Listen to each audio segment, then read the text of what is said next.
10 और 18 को प्लस करेंगे और टोटल वोल्टेज में से सब्ट्रैक्ट कर देंगे। इस तरह आर के अक्रॉस हमारे पास रेजिस्टेंस फाइंड आउट हो जाएगा। तो इस तरह हमने जो रेजिस्टर मालूम करना है V2, इसको हमने छोड़ दिया। सेकंड जो रेजिस्टर है लेफ्ट हैंड से सेकंड को हमने V2 रख लिया V, और बाकी जब इन दोनों को 40 में से माइनस किया तो 40 माइनस 28 हमारे पास आंसर आ गया 12।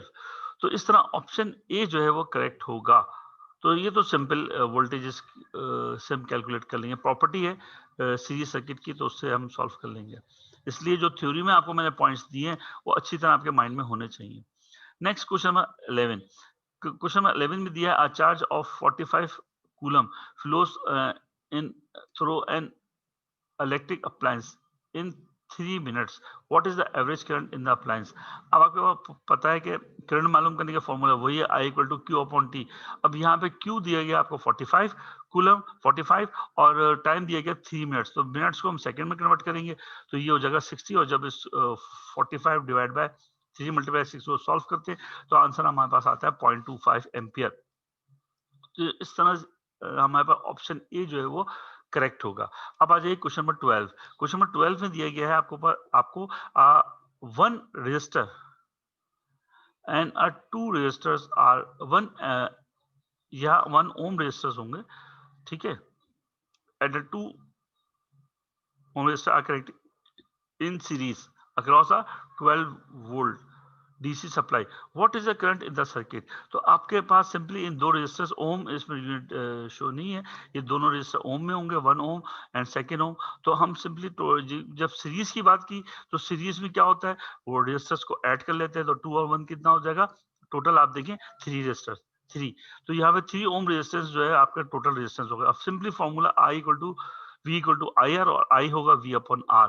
तो V अपॉन R में हमारे पास V अपॉन R में आपके पास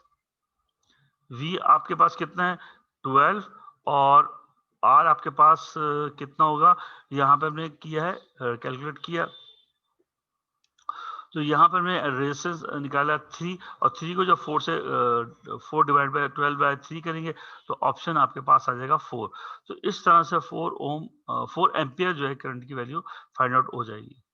तो इस तरीके से हमारे पास हमने ये फाइंड आउट कर लिया। तो इस तरीके से हमारे पास ऑप्शन नंबर बी जो है वो करेक्ट होगा, ठीक है। इस तरह ऑप्शन नंबर बी हमारे पास करेक्ट होगा। तो अब आ जाइए क्वेश्चन नंबर 13 के ऊपर।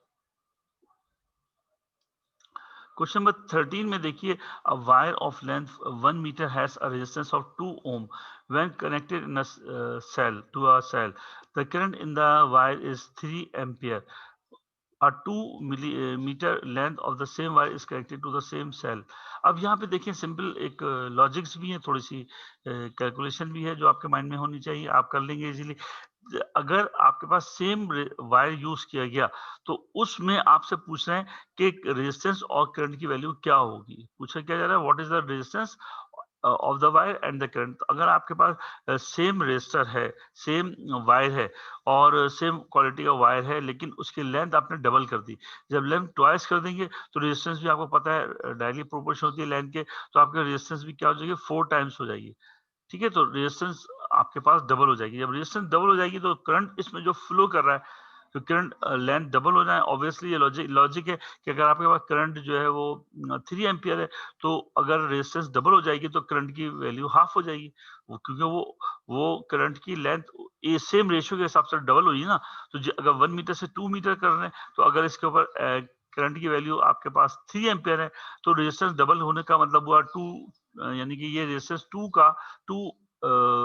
ओम का हमने डबल कर दिया तो 4 ओम हो गया। तो रेजिस्टेंस 4 ओम में ऑप्शन 2 है, एक है सी और ऑप्शन डी। तो ऑब्वियसली जब आप रेजिस्टेंस को बढ़ाते हो तो करंट हमेशा डिक्रीज होता है, ठीक है। इसमें सेम नहीं रह सकता। अगर आप रेजिस्टर बढ़ा रहे हो, अगर लेंथ बढ़ा रहे हो, तो रेजिस्टेंस इंक्रीज करने से करंट की वैल्यू डिक्रीज होगी, ये तो कॉमन सी बात है। लेकिन यहाँ पर ऑप्शन में देखें 4 के साथ 2 ऑप्शन है इसमें पहले वाले सवाल में, तो इसमें 1.5 एम्पियर और 3 एम्पियर, तो करंट जो वैल्यू दी गई है वो 3 एम्पियर। तो 3 एम्पियर सेम तो नहीं रहेगा, ऑब्वियसली रिड्यूस होगा। रिड्यूस में ऑप्शन पे आपके पास 4 के साथ 1.5 एम्पियर है, तो रिड्यूस होके यहाँ पर लॉजिक भी है कि वो उसका हाफ हो जाएगा। तो इस तरह ऑप्शन नंबर सी जो है वो इसका करेक्ट होगा। Next question number 14, a wire has a resistance of 18 ohm. A second wire made of the same material has half the length and twice the cross-sectional area. What is the resistance of the second wire? अब आपका यही वही formula, वही logic जो मैंने पहले discuss की थी। आर आपके पास गिवन है 8 ओम और रेजिस्टेंस जो है लेंथ के डायरेक्टली प्रोपोर्शन होती है, एरिया के इनवर्सली प्रोपोर्शन होती है। तो अब हम इसको देखते हैं। तो आर को हमने क्या किया, 1/2 रख दिया और डिवाइड बाय एरिया। एरिया कितना है 2, तो रेजिस्टेंस हाफ का मतलब हमने हाफ 1/2 रख दिया। जब लेंथ की गई हाफ तो हमने 1/2 रख दिया। और जब कहा गया है कि एरिया ट्वाइस है तो हमने एरिया के लिए उसको एरिया डिवाइड में होता है उस रेजिस्टेंस के, आपको फॉर्मूला पता है, तो हमने 2 रख दिया। और जब इसको सॉल्व किया तो इस तरह से आंसर हमारे पास 2 ओम आता है। तो 2 ओम में ऑप्शन नंबर बी जो है वो करेक्ट होगा। तो ये इस तरीके से हम इसको कैलकुलेट कर लेते हैं, बहुत सिंपल तरीका है। Next question number 15।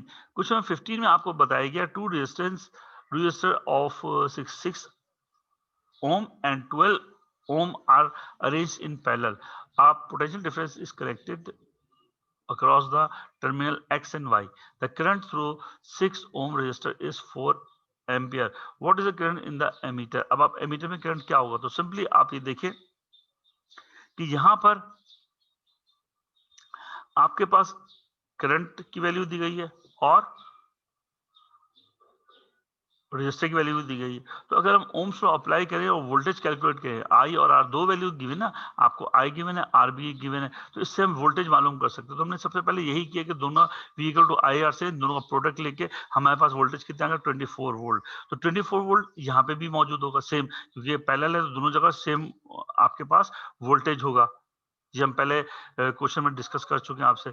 और इस तरीके से अगर हम करंट की मालूम करें कि यहाँ पे करंट क्या होगा, तो V हमारे पास 24 वोल्ट है और R की वैल्यू 12 है, तो I equal to V upon R से अप्लाई करें तो आपके पास 24 divide by 12 I equal to V upon R। तो हमने वोल्टेज पहले कैलकुलेट कर लिया 24 को हम जब इसके रेजिस्टर की वैल्यू 12 से डिवाइड करेंगे तो इस तरह करंट आ गया 2 एम्पियर।